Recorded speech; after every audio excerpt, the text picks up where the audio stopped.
Dirjen Rehabilitasi Sosial Kementerian Sosial Republik Indonesia, Raden Hari Nikmat, melakukan kunjungan kerja di 2 loka rehabilitasi residen di Kabupaten Takalar, Sulawesi Selatan. Dalam kunjungannya kali ini, Raden Hari Nikmat meninjau langsung beberapa fasilitas yang terdapat di loka rehabilitasi sosial korban penyalahgunaan nafsa di Takalar. Di antaranya, asrama untuk korban penyalahgunaan nafsa, kolam renang indoor, ruang vokasional, gedung kantor, dan fasilitas lainnya.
Saat meninjau langsung di ruang vokasional, Raden Hari menyempatkan untuk melakukan dialog secara langsung dengan para penerima manfaat yang saat itu sedang melakukan kegiatan kreatif di ruang vokasional.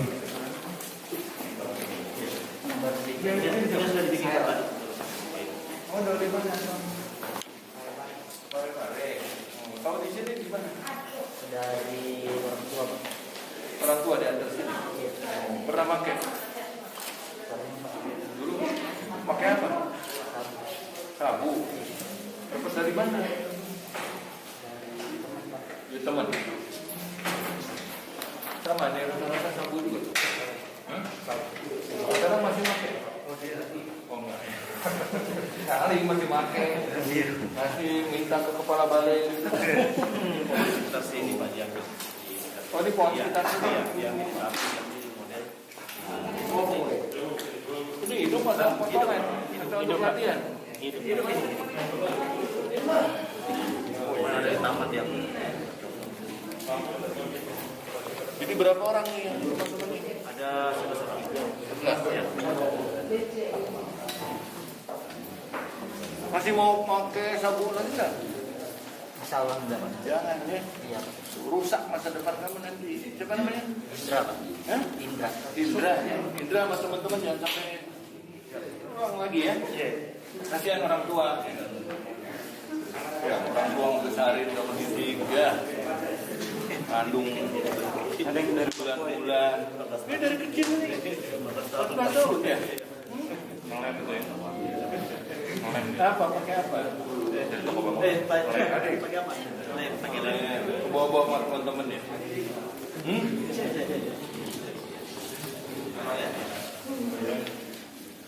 Ada yang dari Papua Pak? Dari Papua ada. Wayu. Iya.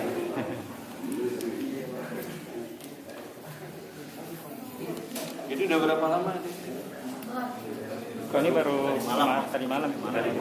Ikut kegiatan sini yang rajin ya. Siapa namanya?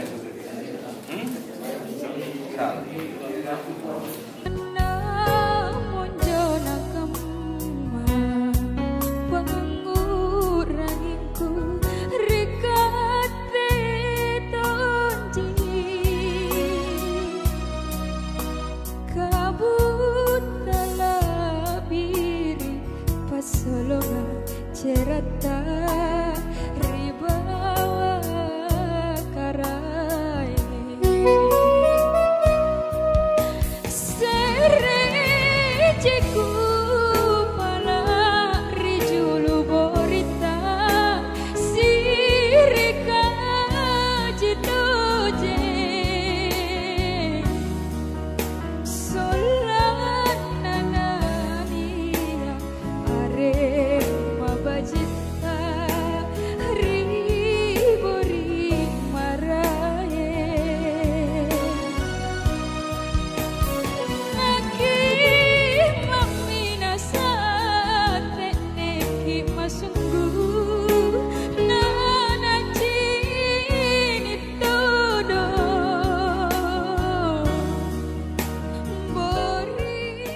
pembiayaan yang bisa menghasilkan.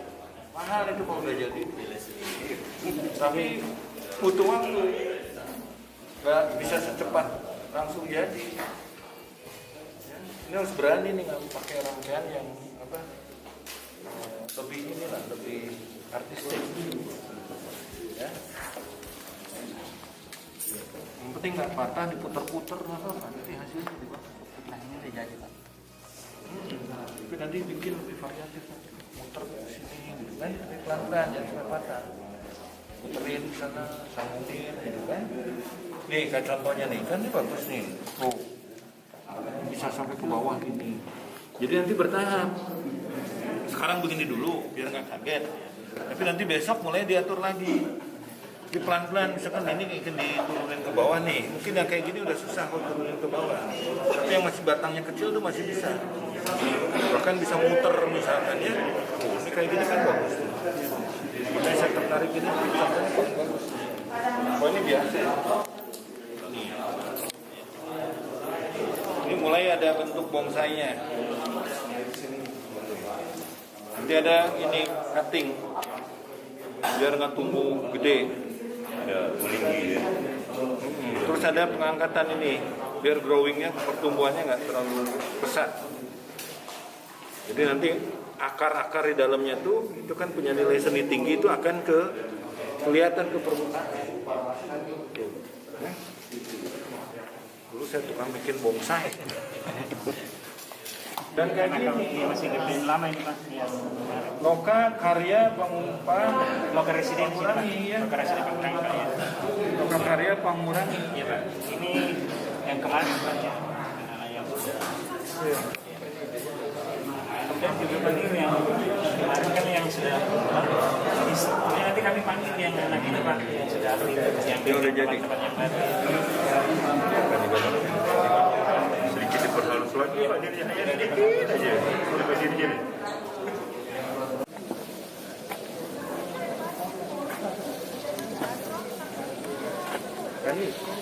Ini tahu seribu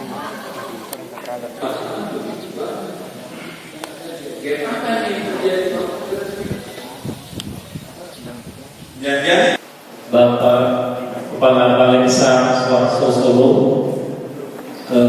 Bapak Ibu Kepala Balai Temanggung, Allah Subhanahu wa Ta'ala, karena pada kesempatan ini kita diberi sehat semua, diberi kesempatan untuk bisa berada di tempat ini, tentunya dalam rangka untuk mengikuti berbagai rangkaian kegiatan mulai dari tadi bandara hingga di sini.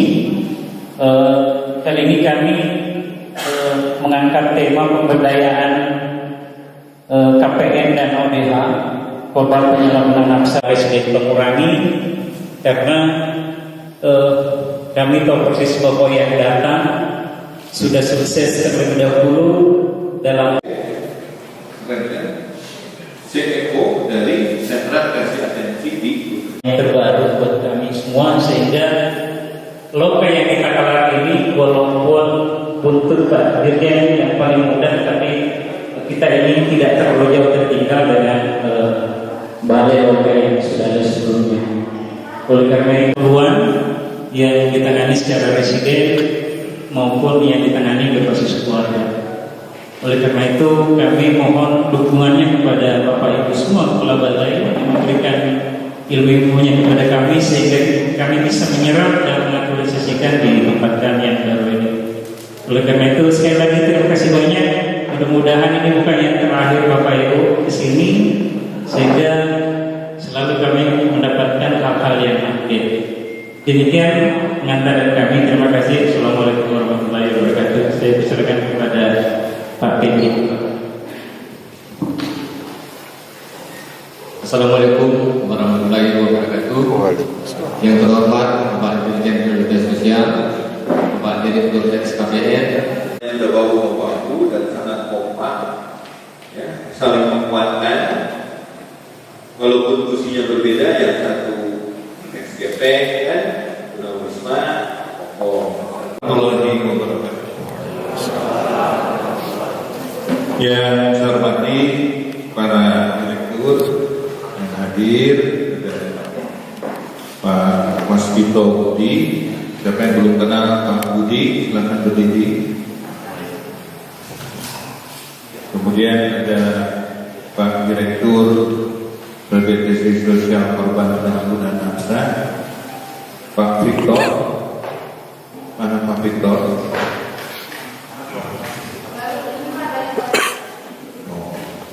Kira-kira ada tugas tua. Kemudian Kepala Balai Desa Profesor Swarso, Pak Seri Kristianto. Ada juga Balai Besar Kartini Temanggung, Disabilitas Kartini Temanggung, Ibu Duena. Kemudian ada Kepala Balai yang alhamdulillah cukup lengkap. Nah ini yang di belakang ini yang datang ini Pak Direktur Nafsa. Ini gembongnya narkoba.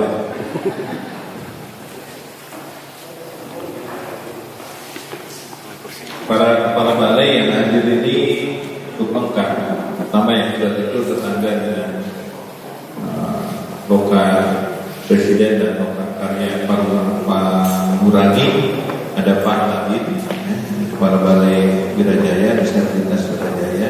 Kita dapat bertemu di sini dalam rangka kunjungan Pak Dirjen, itu juga Pak Direktur serta Bapak Ibu Kepala Balai sekalian. Tentunya kami sangat senang sekali atas kehadiran Pak Dirjen. Kami mengakui artinya dan siap menerima arahan-arahan selanjutnya, kekurangan kami ke depan, sehingga nanti ada perubahan nanti yang akan kami tampilkan. Jadi pada kesempatan ini kami sangat berharap sekali arahan dan masukan Pak Dirjen supaya nanti ke depan apa-apa yang nanti diinginkan oleh Direktorat bisa kami lakukan. Demikian yang saya sampaikan. Assalamualaikum warahmatullahi wabarakatuh. Nampaknya Sulawesi Selatan ini cukup mengerikan juga ya. Tadi itu sekitar ribuan ya. Yang tertangani oleh 3 lembaga, belum lembaga-lembaga lain. Itu lebih dari itu. Kita tahu saya di sini kan fenomena gunung es. Kalau di permukaan tercatat ada 4.000. Kalau riset yang dilakukan oleh Kementerian Kesehatan itu di belakangnya itu sebetulnya sesungguhnya bisa prevalensinya 200 sampai 300 kali. Jadi. Semangat dulu berdiri. Berdiri semua.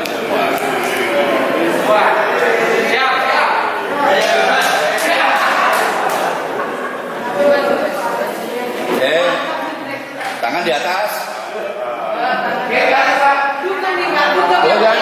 Goyang. Nah, kakak Mbak Wina nih. Oke. Tenang pandang. Atensi.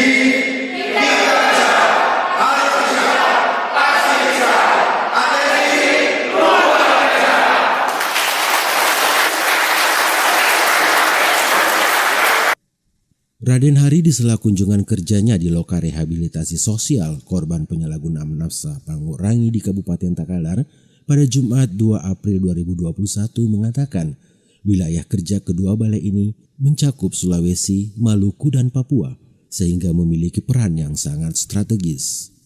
Dia mengatakan balai sosial ini akan memberikan layanan multifungsi bukan hanya sebagai tempat rehabilitasi untuk korban penyalahgunaan nafsa dan ODH, tetapi secara otomatis akan diperuntukkan dalam berbagai kebutuhan sosial lainnya. Dengan demikian, jika ada bencana maka balai ini juga harus turun memberikan bantuan terutama kepada kelompok rentan seperti anak-anak, wanita hamil, lansia, dan disabilitas.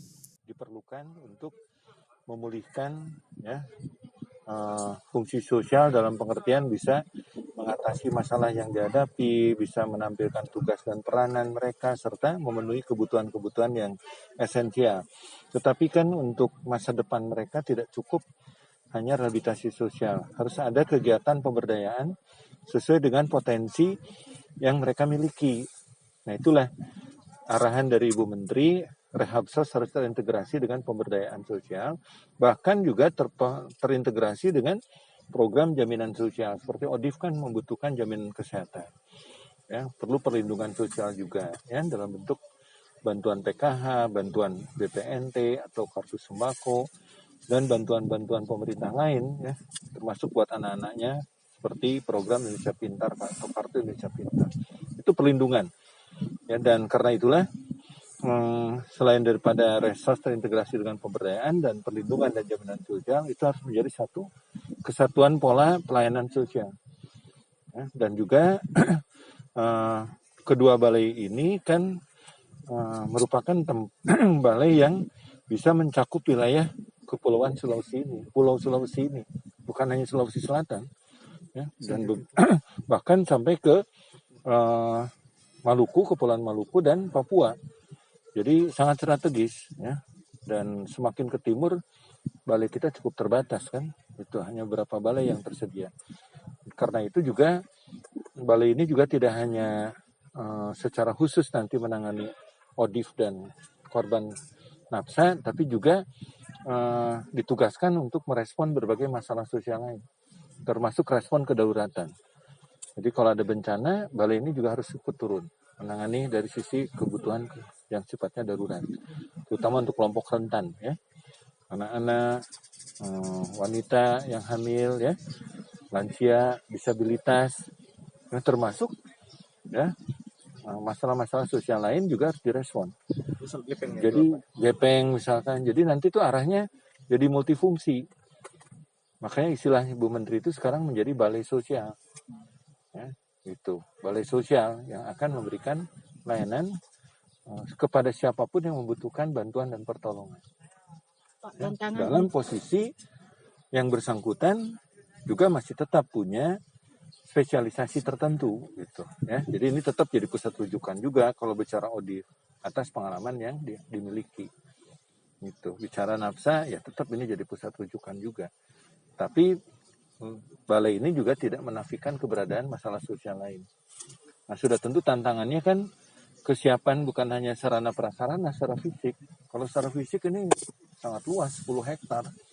Ini termasuk luas sekali ini kalau untuk dibandingkan dengan balai-balai lain di Kementerian Sosial. Tapi justru kesiapan SDM. Artinya menangani berbagai masalah itu kan perlu spesialisasi. Butuh pekerja sosial, butuh psikolog, butuh psikiater, butuh terapi.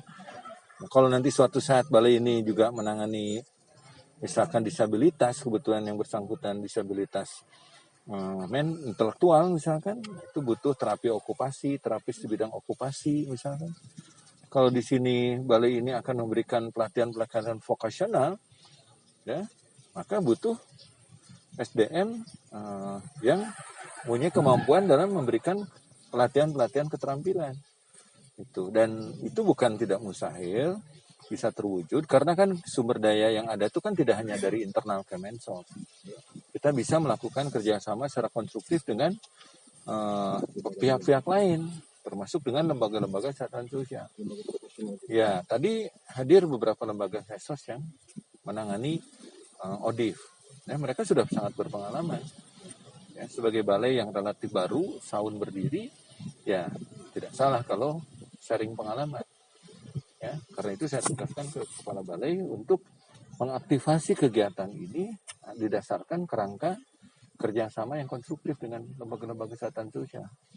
Jadi misalkan kalau mereka butuh tempat untuk memberikan konseling untuk para residen, silakan manfaatkan tempat ini, free. Ya, memberikan pelatihan untuk konselor silakan. Ya. Ini terbuka, ya, untuk penguatan SDM, untuk penguatan kelembagaan, termasuk layanan-layanan apapun untuk PM.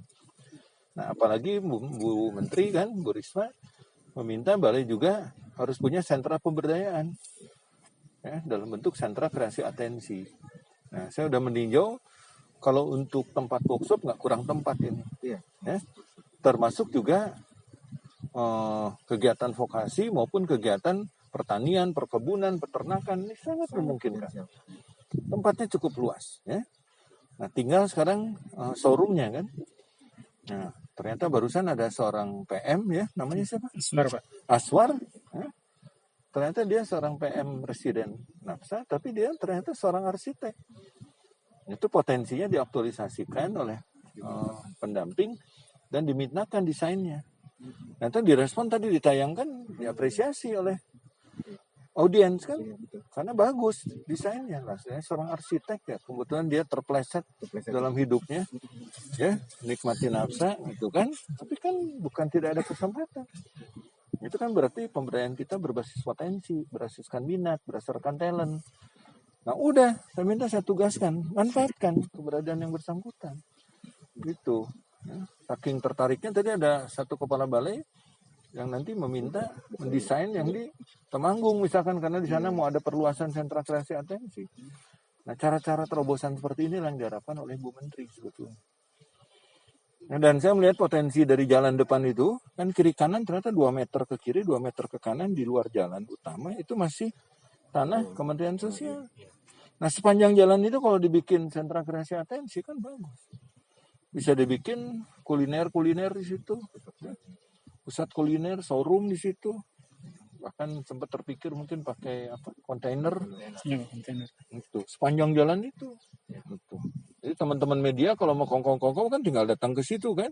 Gitu. Tapi bayar sendiri. Kecuali memang masih terbatas ya. Yang existing sekarang 11, tapi sebelumnya kan sudah ada yang dipulangkan juga. Tapi kalau yang ditangani di komunitas itu sudah berjalan. Sudah dalam ada 100 satu pengunsraian ini tahun lalu tuh target 50 bisa tercapai malah 100. Karena kalau di komunitas kan kita yang melakukan outreach, menjangkau ke masyarakat. Ya bersama-sama LKS. Sebetulnya kalau ini diperluas karena kemarin tuh resourcesnya memang masih dibatasi. Kalau sekarang yang ODIF ini sekitar 650 yang nafsa berapa? Nafsa 2660 Pak. 2660 sumber daya yang disediakan ya. Itu bisa lebih kalau dalam prakteknya. Kapasitas optimum. Tapi tidak berarti 2600 itu harus ditangani di balai semua, enggak. Ya? Tapi kalau jumlah saat ini tahun ini berapa? Sama ya 2600. Sementara itu, Kepala Balai Loka Rehabilitasi Korban Penyalahgunaan Nafsa Panguragan Takalar, Andi Nur Alam, mengatakan balai saat ini diisi hanya 11 orang, namun masih ada dalam komunitas rehabilitasi yang lain. Jumlah tersebut, lanjut dia, sudah termasuk korban penyalahgunaan nafsa dan ODH. Bagi korban penyalahgunaan nafsa yang berisiko tinggi, akan dilakukan pengawasan dan pembinaan secara terstruktur dan berdasarkan pengalaman penanganan para ahli.